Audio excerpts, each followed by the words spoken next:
Good morning, everyone. It's Sunday morning and the beginning of a new week. Oh, am I glad that last week is behind me between the emotional things going on and the power outage for several days, living without water and heat and electricity and all of that. I am so glad to put last week behind and begin a new week. This is the week, for those of you in the United States, this is the week that we are going to be celebrating Thanksgiving. I have so many people that have joined my Facebook group from all over the world. It just amazes me. So you may not know what Thanksgiving is all about, but those in the States know that this is going to be quite a busy week for many people as we celebrate Thanksgiving on Thursday and Friday and into the weekend. There's just so many festivities that are customary for those in the United States. It's also going to be a very challenging week for anyone that's on a weight loss journey or any type of journey. Because of the temptations and the activities. Today, I am going to have a mini Thanksgiving dinner for my friend. He is cooking the turkey and I'm doing the fixings. And so a lot of you might be having turkey dinners or festive holiday dinners all week or into next weekend. But so the big question that I get asked a lot is, how do you get through the holidays? I am by no means an expert. I am by no means even suggesting that you do this or you follow these tips.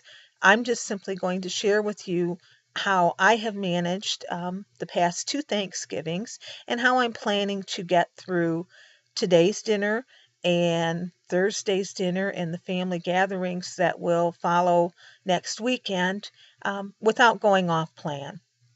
So, just some practical tips that I will share with you.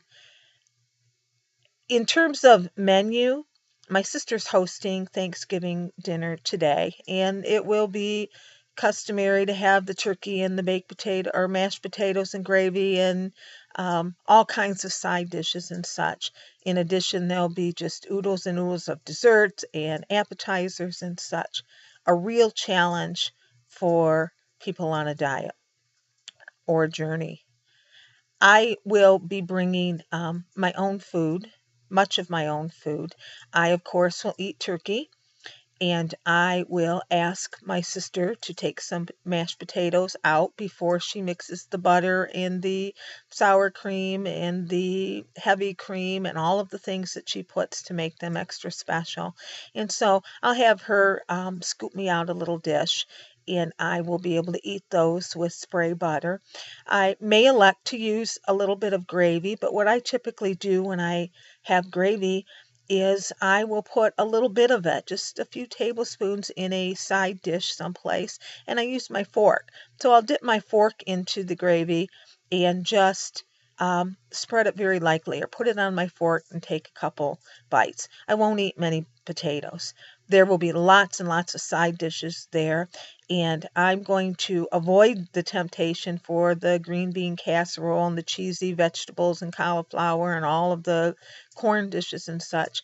I will bring a bag of steamed fresh vegetables. Very, very simple to make. You don't need anything other than a microwave. You pop them in the microwave, you open it up, you throw it on your plate, and there you go. You have mixed vegetables or whatever you like. Fills up your plate. So between turkey and that and the little bit of mashed potatoes I'll eat, I'll also bring some squash. I am a huge squash lover. I love that sweet consistency. I'm sure that one of my aunts will make butternut squash, but hers will be filled with butter and brown sugar and marshmallow topping and such. I'll pop a frozen package of butternut or acorn squash in the microwave, and I will sweeten it up with Splenda and cinnamon and such, and I'll be good to go. My biggest temptation will be the standing around activities that happen, the appetizers. Just all of the things. There'll be pretzels and chips and dips and nachos and sauce and cheese platters and just all kinds of appetizers. Most of that don't appeal to me. I'm not a shrimp eater. I'm not a salsa eater or nachos eater.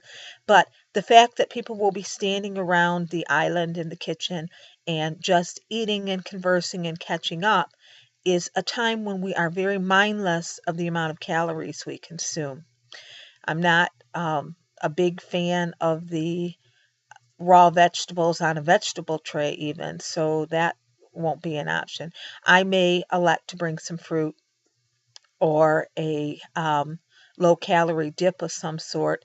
A good option for you is those baked rice crisp or rice treats or something, rice cakes. They have little ones, or Kellogg's makes a baked chip of some sort, some low calorie crackers if you need to. The cheese tray will be my biggest temptation. I need to avoid that. Um, Olives, things like that. Just beware of the hidden calories that you're going to be tempted with and consume. Another good suggestion is to keep yourself occupied. Visit with a relative that you haven't talked to in a long time. Get involved in a card game or a board game.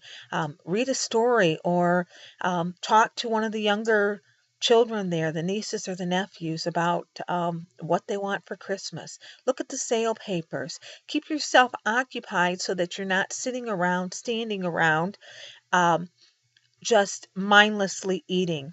The expectation is that we are going to eat and eat and eat and be so stuffed. But that does not have to be the reality. The reality is that what you eat is your decision. How you celebrate is your decision. Don't let somebody else sabotage you. Don't let them guilt you into eating this or trying this or tasting this or just one bite. Just be polite, be firm, thank them, and just realize how strong you are. Every time you resist that bite or every time you resist the temptation, you are proving to yourself how determined you are, how focused you are on your journey. One other strategy that I always do: bring your own salad dressing with you. Bring your own dessert. For me, my dessert's going to be a mixture of watermelon, honeydew, and cantaloupe. I am a huge melon lover. In the summertime, I just eat way too much of it, but it's out of season now and it's extremely expensive. So I'll not buy a whole watermelon or anything like that.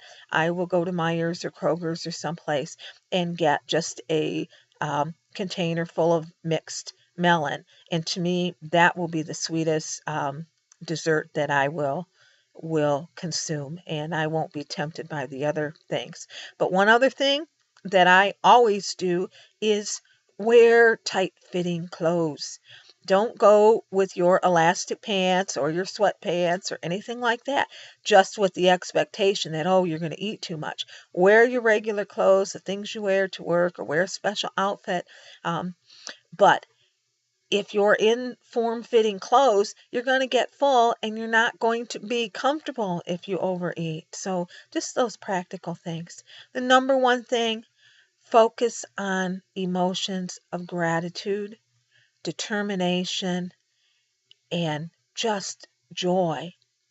Feed those emotions rather than emotions of grief, loneliness, resentment, jealousy, hard feelings against anyone. And first and foremost, just be grateful for all the blessings that you have, and ask your God or your higher power, whatever it is, to help you through the day.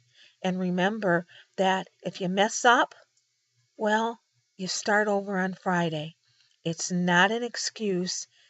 Just because you mess up or you go off plan or you have a little treat, it's not an excuse to blow the entire weekend, or worse yet, the entire holiday season, and wait again till January 1st. You can do it. I have faith that you can do it. You can get through it, and I'll be talking to you again. Don't give up. Don't use this as an excuse. Plan ahead starting now.